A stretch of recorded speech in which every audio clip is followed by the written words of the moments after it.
And this is called the Constructive Rest Position in Alexander.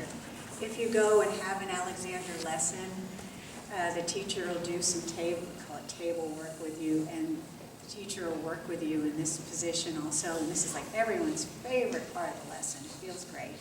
But you can do a little bit of this on your own.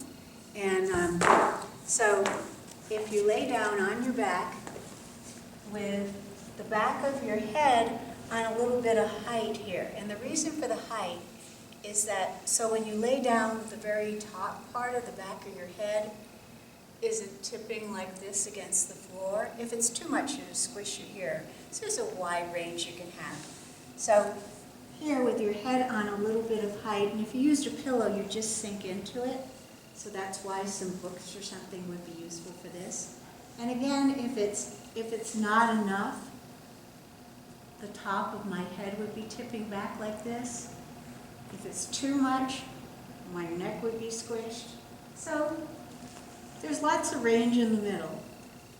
And what you want to do with this is lay down with your knees bent up, your feet a little more than hip width apart, your elbows turned out, your palms resting on your hips, and come back to thinking about that little nod, that little ease of your head on top of your spine. And see if you think about how free your neck can be.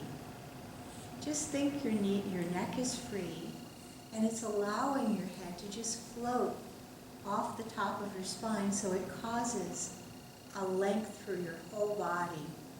And with your elbows pointed out to the side and your palms resting on your hips, you can think of your whole trunk widening out as it lengthens along with your head.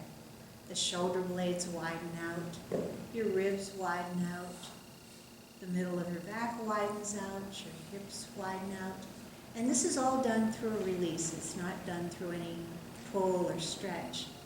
And your knees, like elbows, are pointing up to the ceiling in this, and you can think of your knees just continuing to float up towards the ceiling, and the bottom of your feet, like palms, have that nice contact with the floor, and your legs can release up from under your ankles towards your knees. So this is a great position to just take a break in and lay down for a bit. It feels great. It's great to think of those directions with it, but just laying like this is going to release your low back.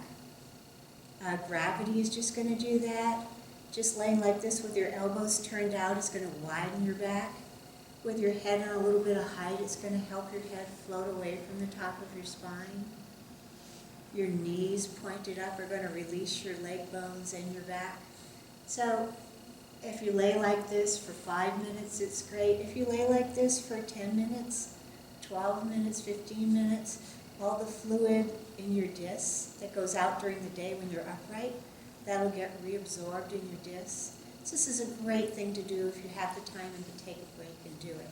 A lot of performers actually do this before a performance too. But sometimes we don't have the space or the luxury to do that. But if you have an important performance or a solo concert, it's great to even do this before a performance. It just lets everything lengthen and widen out really easily. And none of it's done with a stretch or a pull or any muscular effort. It just undoes into